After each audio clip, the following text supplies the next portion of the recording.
for Trump. So let me get this straight. If I vote for a party that can't define what a woman is, I'm no longer ridiculous or crazy. If I vote for a party that wants boys in my daughter's sports and restrooms, I'm no longer ridiculous or crazy. If I vote for a party that thinks they can pander to me using kente cloths and hot sauce, I'm no longer crazy. If I vote for a party that has done nothing but destroy my community for the last 60 years and open the borders in order to replace my vote and destroy my community further, I'm no longer crazy. If I vote for the party that wanted to keep me from voting, wanted to keep Jim Crow, wanted to keep slavery, the party of the Klan, I'm no longer crazy. And I'm no longer crazy or ridiculous if I vote for the candidate who's been in the office as vice president for the last 3.5 years and admitted to having a large part in pushing the harmful policies that have hurt my country, who can't answer basic questions and is quite possibly the worst candidate in American history, says she's going to bring change while at the same time admitting there's nothing she'd change about the last 3.5 years and made us the laughing stock of the world. And you think I'm the crazy one. I think it's crazy you think I should vote for a candidate based on skin color rather than how their policies will affect my life. It's pretty sick.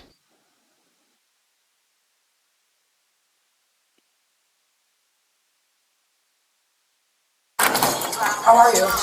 Oh, Jesus Christ. Hey, back up! Oh, No! yeah! Oh, yeah! Back up, back up. Oh, yeah! Oh, yeah! Hey, man, I can ask you to do it. Please back up. Oh, yeah! Back up. Oh, yeah. Back up. Back up.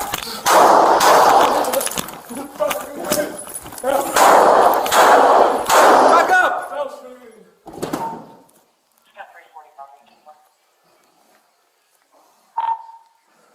531 bubble.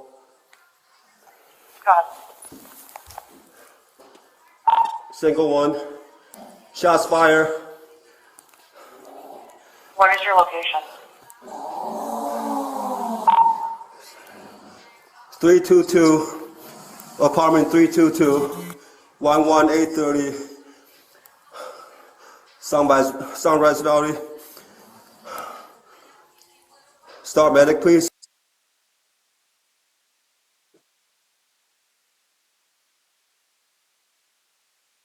Look, you all know it. We can't have 4 more years of this. We won't have 4 more years of it. We won't. Look, you all know it. We can't have 4 more years of this. We won't have 4 more years of it. We won't. Look, you all know it. We can't.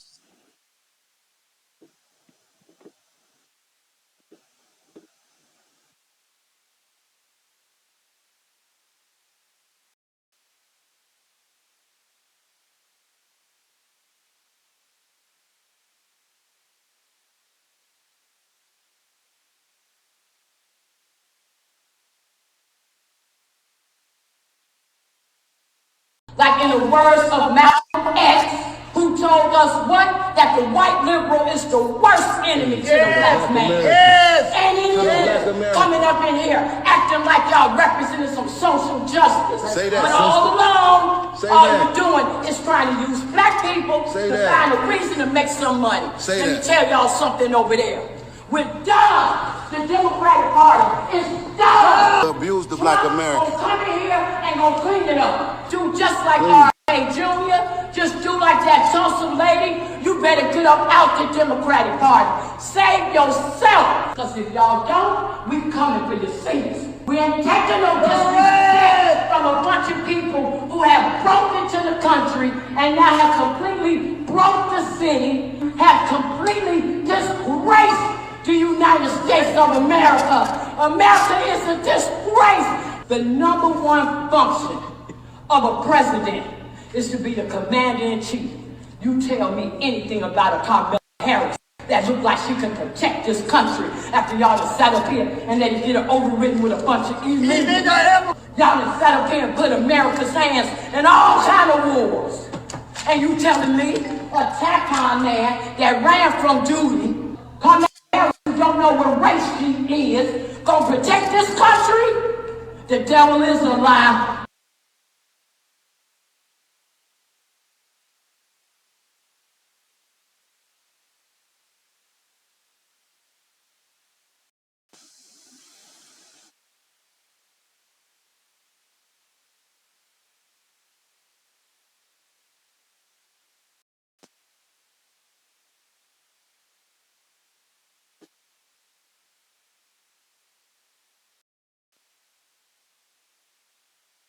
were unfriended by migrants hate them are personally. eating what? And the Democrats hate Republicans. As soon as he got elected, Republicans were unfriended by all the Democrats. They wouldn't speak to us anymore. The Democrats are the party of hate. The Democrats are the party that said he's a Putin asset, he's a Russian puppet. The Democrats are the ones who signed affidavits and lied to a court so that they could spy on a president of the United States. The Democrats are the ones who said that we're destroying democracy. Let me tell you something about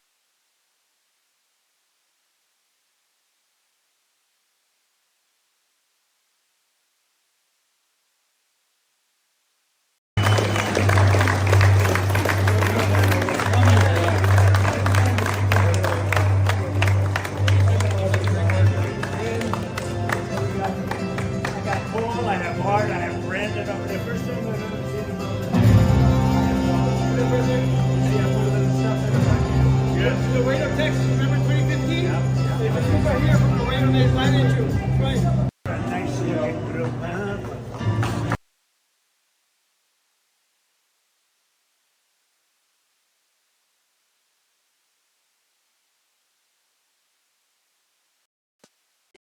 He's talking about the enemy within our country, Pennsylvania.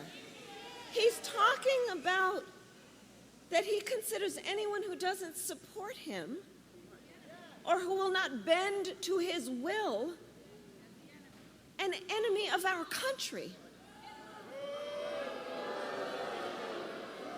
It's a serious issue. He is saying that he would use the military to go after them. Think about this. He's talking about the enemy within our country, Pennsylvania.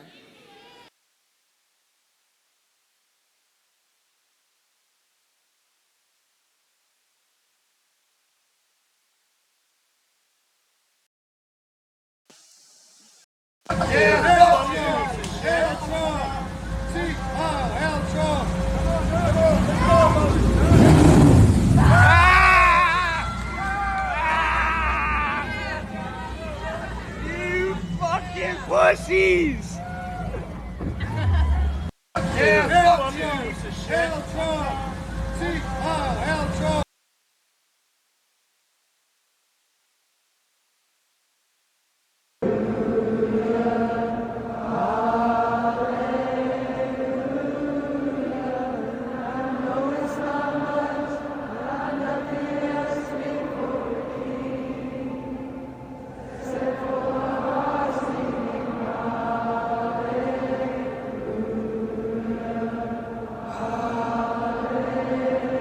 One more time.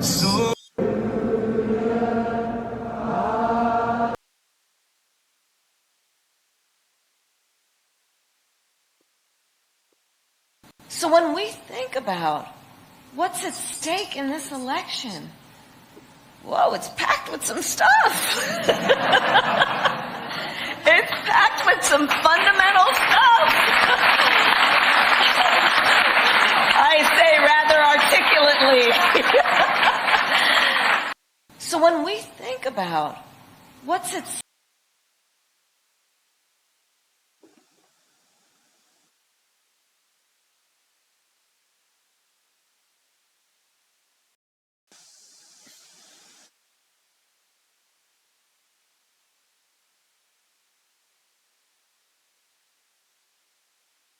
Palestine! Free, free Palestine!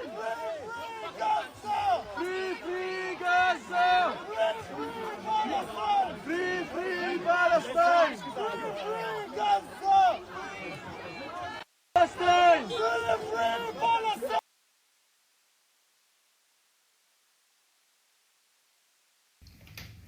Hello, America. I'm Vernon Jones, former county executive and former state representative from the great state of Georgia.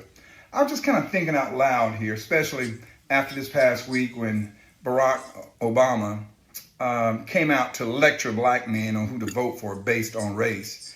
I was just kind of thinking out loud here. If I could ask him one question, I would say, Brother Barry, let me ask you a question. If Madam Lock Up a Brother Kamala Harris can choose to marry a white man, why can't black men choose to elect a white president? I'm just kind of curious. Get back with me, Bo. Let me know. Hello, America.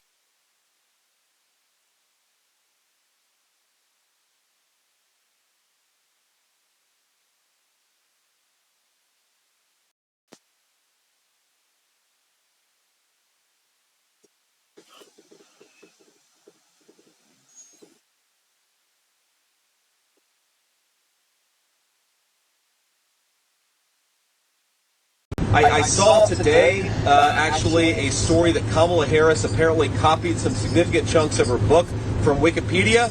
So if you want a president with their own ideas, vote for Donald Trump. If you want a president who copies her own ideas from Wikipedia, vote for Kamala.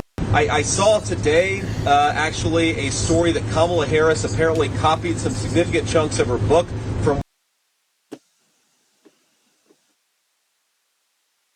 Underneath all these questions, the question of mission creep.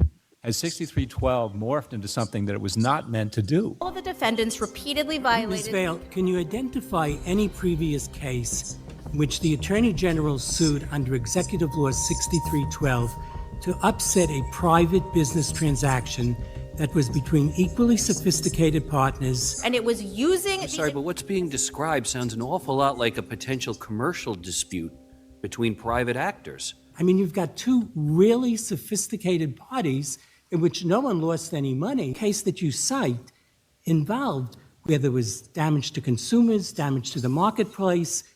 You've got a scheme to get unsophisticated consumers to take out home loans. You got a collapse of Lehman Brothers. You don't have anything like that here. And that's something you must address, because there has to be some limitation on what the Attorney General can do in interfering in these private transactions, as Justice Friedman said, that where people don't claim harm. So what is the limiting principle? The immense penalty in this case is troubling. So how do you tether the amount that was assessed by Supreme Court to the harm that was caused here, where the parties left these transactions happy about how things went down? Historical backdrop to this law.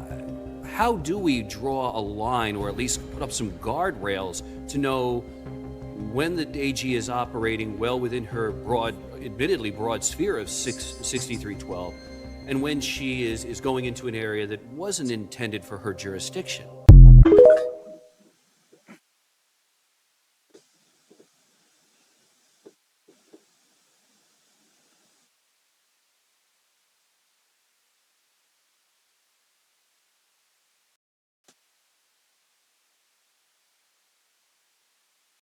Look, I had to put the hat on for this one. Conrad Kamala then came out with her STD test, her health records or whatever, talking about, here's my paperwork, here's my labs, y'all need to look at them. In fact, I challenged Donald Trump to release his. Ma'am, you was the one that hid Sleepy Joe's cognitive decline to the American public. We don't care nothing about your STD records or your health records or whatever. In fact, did you take a toxicology test? Because maybe it was you that was the one that left that white powder in the daggone White House, and maybe it wasn't Hunter Biden. Because you must be on that powder if you think we care about this. We don't care. Lady, if we didn't care about the 34 felonies, I don't care about that man's high cholesterol. I really don't. And we got R.F. Kennedy Jr. and Nicole Shanahan to make America healthy again. So we'll be okay. Kick rocks. Beat it, lady.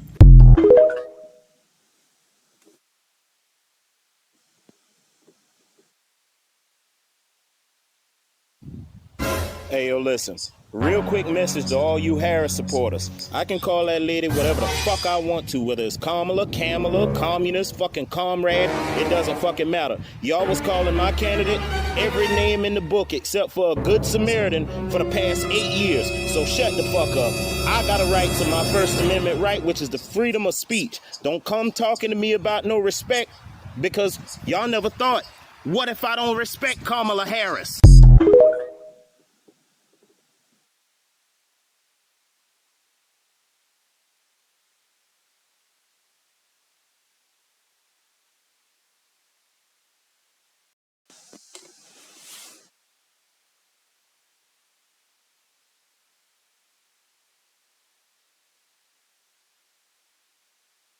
first, I just want to say a little bit about what this building behind us represents. So you can see it's all boarded up. This is, of course, the headquarters of the 3rd Precinct, which was burned down.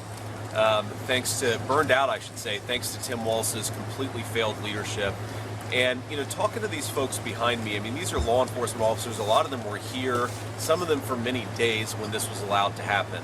And remember, during those riots, these guys were given up for dead. Their police chief told them to stand down, hoping that it would save their lives. A couple of them just told me just now their fear that they would be killed by the violent mob that was attacking this precinct. And the important question is, what were their leaders, in particular, what was Governor Tim Walz doing to keep these officers safe and to bring order to the city of Minneapolis? The answer was absolutely nothing. They described being left for dead by the person who wants to be the Vice President of the United States. And to all the folks who are watching this, I think the message is very simple. That do we want a kind of leader who stands with the law enforcement, who fights for them, who protects their lives as they go about keeping us safe? Or do we want someone who encourages rioters and looters to burn down this precinct, who leaves the officers for dead, and then a president who then bails out some of those same rioters and looters out of prison? I think we want the law and order president. We want somebody who stands with our law enforcement, and most importantly, who stands with the communities that depend on law enforcement, and that means we want Donald J. Trump as president.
This for my black brothers.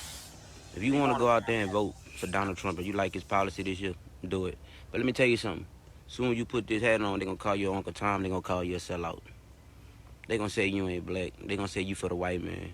They're going to say you whitewash. That's what they're going to say. But it ain't going to come from the white. It's going to come from your own people. They don't even know you. But soon as you put this hat on, they're going to say you're Uncle Tom. That's what they're going to say. They're going to say you a sellout. Your own people. Your own people, bro. See how when Obama got on there and said that we're a disgrace because we voting for Donald Trump? Mm-hmm. Yep. Mm-hmm. And I ain't even trying to get political with you. I'm not. But you see what's going on here? People finally doing what's right. Make America great again.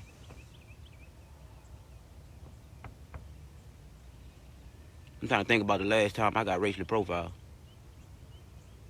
I'm trying to think about the last time. I've been owning my home for about 7 years now. Yeah.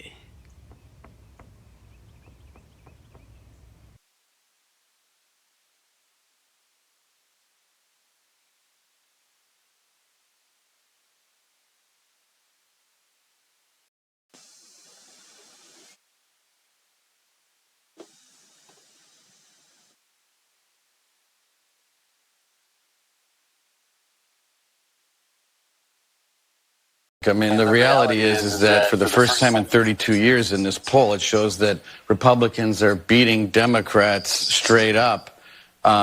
When you ask people a generic ballot in 32 years, it shows that Donald Trump's doing better with black voters, Hispanic voters, off the charts. But what the most important thing is, what happened last week is that what was working with female voters with Kamala Harris was that there was some feeling of joy in the air. Well, that joy is gone.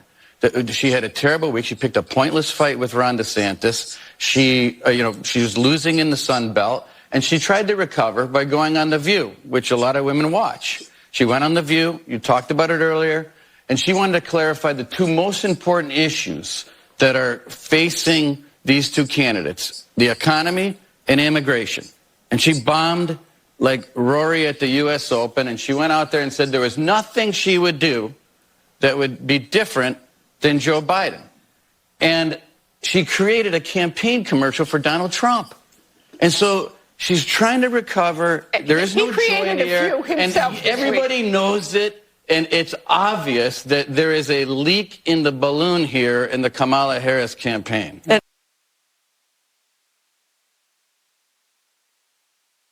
The longer these campaigns go on, I think the more we learn about Kamala and her running mate. When they reveal themselves to you, believe them. She has now closely tied herself to President Biden and saying she wouldn't change a single thing that Biden has done. All of the disastrous and destructive and America Last policies issued under President Biden are also hers, which you and I already knew. They're clearly struggling with the mail vote, given recent ads and Tim Walz.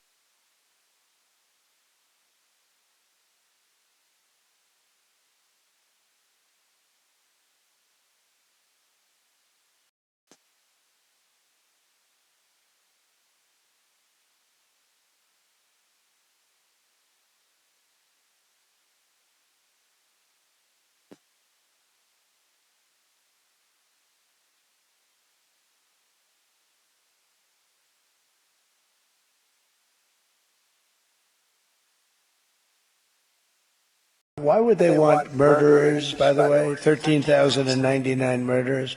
Why would they want these people in our country? Is there any reason for it? You know, usually when Bob or I or some of the good business people around the table and in the audience, I know a couple of great ones. We have Wesley Hunt, a great congressman, by the way.